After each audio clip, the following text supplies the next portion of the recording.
جب شوہر اپنی بیوی کی طرف ایک نگاہ ڈالے فسرت ہو تو بیوی اس شوہر کو خوش کر دے. اس طرح بیوی ہو کہ شوہر باہر سے آئے اور ایک نگاہ دیکھے بیوی کو تو بیوی اس شوہر کو خوش کر دے، یعنی اس کا دل خوش ہو جائے. صحابہ کی بیویوں نے ایسے کیا. ایک صحابی تھے جن کا نام ہے ابو طلحہ انصاری. ان کی ایک بیوی تھی جن کا نام تھا ام سلیم. ایک لڑکا بہت زمانے کے بعد پیدا ہوا، اکلوتا بیٹا. بہت میاں بیوی خوش رہتے تھے اپنے بچے کو دیکھ کر.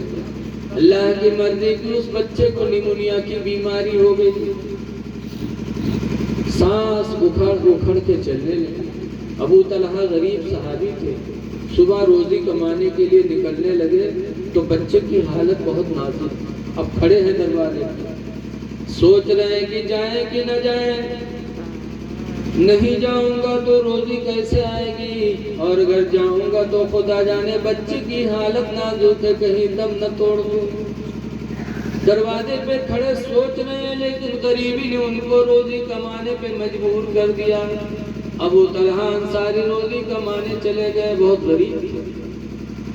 اللہ کی مرضی کی ادھر بچے کا انتقال ہو گیا، اکلوتے بیٹے.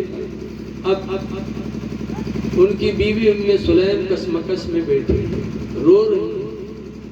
یا اللہ، اکلوتا بیٹا تھا تو نے آج اٹھا لیا. میرے شوہر ابو طلحہ روزی کمانے گئے ہیں، شام کو آئیں گے، بھوکے پیاسے ہوں گے. میرے اکلوتے بیٹے کی لاش دیکھیں گے تو ابو طلحہ کا دل ٹکڑا ٹکڑا ہو جائے گا. ایک طرف بچے کا جنازہ دیکھ رہے، دوسری طرف اپنے اولاد، اپنے شوہر کے حالت کو دیکھ رہی. روتی رہی اپنے بچے کو دیکھ کر. اور جب ابو طلحہ کے آنے کا ٹائم ہوا تو دل پہ پتھر رکھ لیا ام سلیم نے. پتھر مطلب اٹھا کے پتھر نہیں رکھ لیا. روایتوں میں آتا ہے کہ ام سلیم نے اپنے اکلوتے بیٹے کی لاش گھر کے کونے میں رکھ کے اوپر سے چادر ڈالا، کھانا بنایا، پھر نہایا، کپڑا بدلا. یہاں تک کہ روایتوں میں لکھا ہے کہ ام سلیم نے بناؤ سوار بھی کیا، یعنی میک اپ بھی کیا. یہ سوچ کر کے کہ میرے شوہر شام کو آئیں گے، بچے کی لاش دیکھیں گے تو غم سے پارا پارا ہو جائیں گے.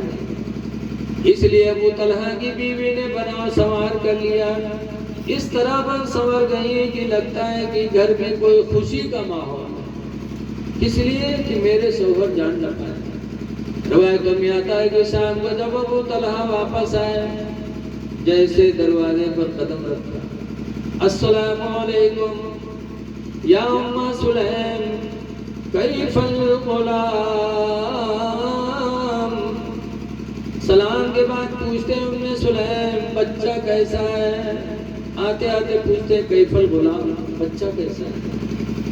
تو ام سلیم نے جنازے کی طرف انگلی کیا، کہا ہدا نفسہ، اس کی سانس رک گئی ہے. ہدا نفسہ، اس کی سانس رک گئی. مطلب یہ ہے کہ اکھڑ کے سانس چل رہی تھی نیمونیا کی وجہ سے. فرمایا اس کی سانس رک گئی ہے. ابو طلحہ سمجھے کہ سانس رک گئی ہے، اس کا مطلب بچے کی طبیعت صحیح ہو گئی. اگر بچہ صحیح نہیں ہوتا تو یہ بناؤ سنوار کہاں سے ہوتا، یہ خوشی کا چہرہ کیسے ہوتا، یہ کپڑے صاف ستھرے کہاں ہوتے، رونا چلانا ہوتا. سمجھ گئے کہ بچے کی حالت ٹھیک ہے. ابو طلحہ مسکرا پڑا، ام سلیم بھی مسکرائی. اکلوتے بیٹے کی لاش گھر میں رکھی ہے. ام سلیم نے کھانا دیا، ابو طلحہ نے کھانا کھایا، پھر بستر بچھایا. ابو طلحہ لیٹے، ام سلیم بھی لیٹی. میاں بیوی نے آرام کیا. یہاں تک کہ روایتوں میں لکھا ہے کہ میاں بیوی نے ہم بستری بھی کیا. جب ہم بستری سے ابو طلحہ فارغ ہوئے تب ام سلیم دل میں سوچتی ہیں کہ میرے شوہر نے کھانا بھی کھا لیا، آرام بھی کر لیا، صحبت بھی کر دی، اب میرے شوہر کے سکون میں کوئی کمی نہیں رہ گئی. تب اٹھ کے بیٹھتی، کہتے ہیں میرے پیارے شوہر ابو طلحہ، میں آپ سے ایک مسئلہ پوچھنا چاہتی ہوں. کہا بولیے. کہا یہ بتائیے کہ اگر آپ کے پاس کوئی آدمی اپنی کوئی چیز امانت کے طور پر رکھ دے، پھر وہ مانگے تو آپ دیں گے کہ نہیں دیں گے؟ کہا بالکل دے دوں گا۔ کہا کوئی تکلیف؟ کہا امانت کو واپس کرنے میں کون تکلیف؟ کہا کوئی تکلیف؟ کہا کوئی تکلیف نہیں۔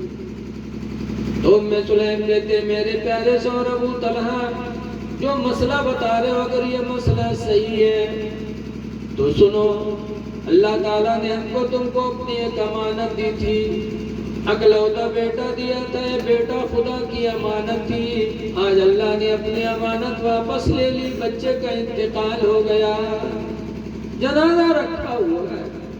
ابو طلحہ نے جیسے سنا ویسے چارپائی سے اٹھے، گئے، چادر ہٹائی اور اپنے اکلوتے بیٹے کی پیشانی کو چوما اور چوم کے رو رو کے کہتے ہیں ہائے ام سلیم تم نے غضب کر دیا، ہائے افسوس میرے اکلوتے بیٹے کی لاش گھر میں رکھی رہی، میں نے کھانا بھی کھا لیا، میں نے آرام بھی کیا، صحبت بھی کر لی، ہائے ام سلیم تم نے غضب کر دیا، بتایا تک نہیں۔ ام سلیم رو رو کے کہتے ہیں میرے پیارے شوہر ابو طلحہ میرے دل پر مصیبت کا پہاڑ ٹوٹا ہے، خدا ہی جانتا ہے، اس ماں کے دل سے پوچھو جس کی اکلوتی اولاد دنیا سے جائے کتنا دکھ ہوگا، لیکن یہ غم میں نے اس لیے صرف برداشت کیا کہ شام کو آپ آئے تھے، اگر بچے کے بارے میں بتا دیتی تو آپ نہ کھانا کھاتے نہ آرام کرتے، آپ مصیبتوں میں گھر جاتے، صرف آپ کے دل کو سکون دینے کے لیے میں نے اپنے اوپر پہاڑ توڑ لیا ہے۔ ابو طلحہ انصاری رو رو کے صبح کی، صبح ہوئی بارگاہ نبی میں گئے، نماز فجر کے بعد حضور نے کہا ابو طلحہ غیب جاننے والے پیغمبر ابو طلحہ ام سلیم نے جو رات میں صبر کیا، تم نے صحبت کی تو اللہ تعالیٰ نے صبر کی برکت سے نطفہ ٹھہرا دیا اور اس سے بہتر اولاد اللہ تعالیٰ تم کو عطا فرمائے گا، اور چند ہی دنوں میں پھر ام سلیم سے اللہ نے نیک بچہ عطا فرمایا۔ اے لوگوں یہ تھی صحابیہ کہ سب